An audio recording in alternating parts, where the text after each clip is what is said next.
大家好，欢迎大家来到今日点击的特别节目《坦克人的故事》，我是石涛。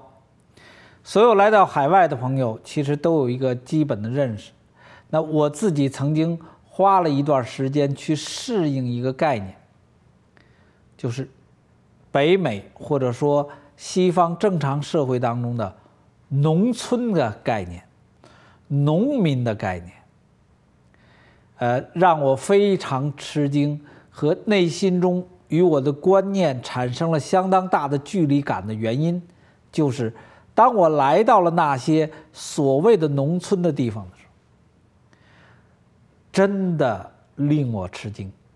因为在北京城，在北京长大的人，我曾经到过八达岭之外的那片地方，真的是农村，真的是农民，那是真的，跟北京城的辉煌形成了极其鲜明的对比。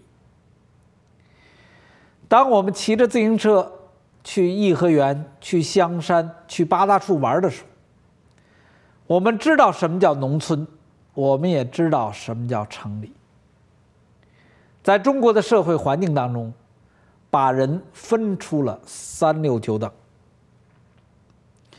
而建立在屠杀学生的基础上的后来的繁荣，25年的繁荣，其实又把更多的所谓的城里人变成了现代的奴隶。人们叫房奴，其实你什么都没有。我曾经在 Facebook 上贴了一张照片，我说涛哥原来住的地方我什么都找不着了，只找到一个被拆掉的那个院落的那种当时的场景。那个院我太熟了，而我自己住过的院子已经没了。有朋友说了，涛哥你还念叨那地方呢？没了，那地方现在都是小楼，里面住的人都是中南海里的人。而我曾经就上学过的，据说府右街小学那个庙还留着，而据说把口那个延吉冷面还有，但其他都没了，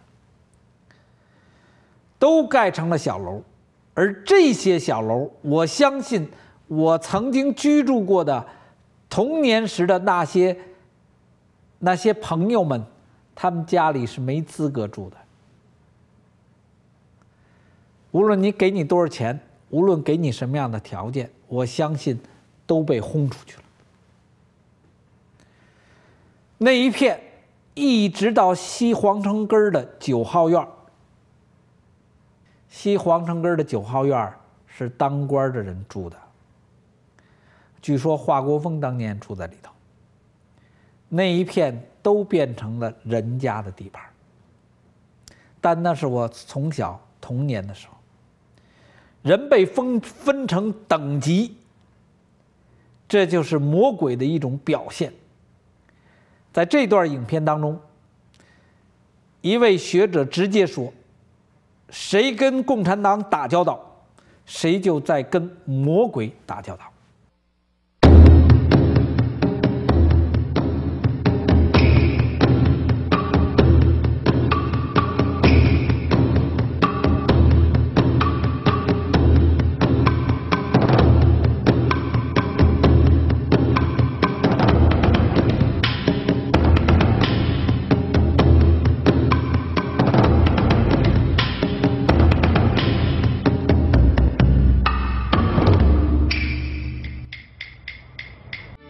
It is an amazing miracle what has happened since 1989.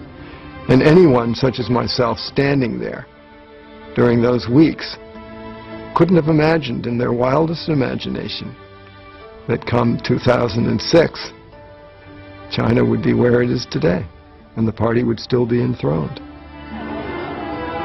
Never in the course of human history has a larger number of people gained more wealth in such a short time. Since 1989, China has seen the emergence of a new middle class estimated at over 200 million people. And the improvements have been extraordinary, been massive. So I think a lot of people have been willing to accept this deal with the devil, to say, all right, things went very badly in 1989, but in a sense we have been rewarded by not asking the government to return to that event and account for the way in which it conducted itself. That social contract, if you will, up to this point has worked quite well for the Communist Party and for the elite and now the new middle class of China. But what about the ordinary men and women on the factory floor? Those whose labor keeps this economy on the fast track? If Tank Man were really a worker, where would he be in this new China? Maybe here, if he's lucky. In one of the huge joint ventures with Western corporations, enticed into the China market by generous tax concessions, a disciplined workforce, and a potential market of 1.3 billion consumers. The average pay here is equivalent to $600 a month. Meager by Western standards, serious money for an ordinary worker in China. Others are less fortunate. When the old state-owned industries were brought to their knees, 30 million people lost their jobs and had to find their place in the new competitive market economy. This state-owned steelworks was saved. It had to be. It was the only real employer in a one-industry town. Under new management, output has increased fivefold, but 40,000 workers have lost their jobs. The company school, the company hospital, the company nursery, all closed down. If Tank Man had worked for a state-owned industry, where might he be now? Seizing his opportunities in the new China, or struggling to survive? There really seem to be two Chinas today, China A and China B.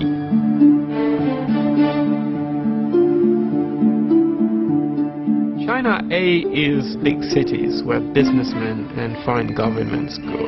Beijing, Guangzhou, Shanghai, Shenzhen, modern and confronting a lot of the problems that developed countries are facing. Problems of urbanization, too many cars, the rise of criminalization, the education, health system, the judicial system. These are problems for a developed, rich or getting richer country. And then you have China B, the undeveloped or developing China, which is the vast majority of the country. This China is still very poor, not getting better because all the economic growth is concentrated in the cities. They face problems that are really problems from developing countries. Very low education, not enough water, not enough economic resources, not enough infrastructure. It's a profoundly unequal system, and it's a system whose contradictions we see every day are playing out more and more. We are in Anhui province, 300 miles and several centuries from Shanghai. It's a dizzying descent from the skyscrapers and freeways, the glittering boutiques and futuristic train to this.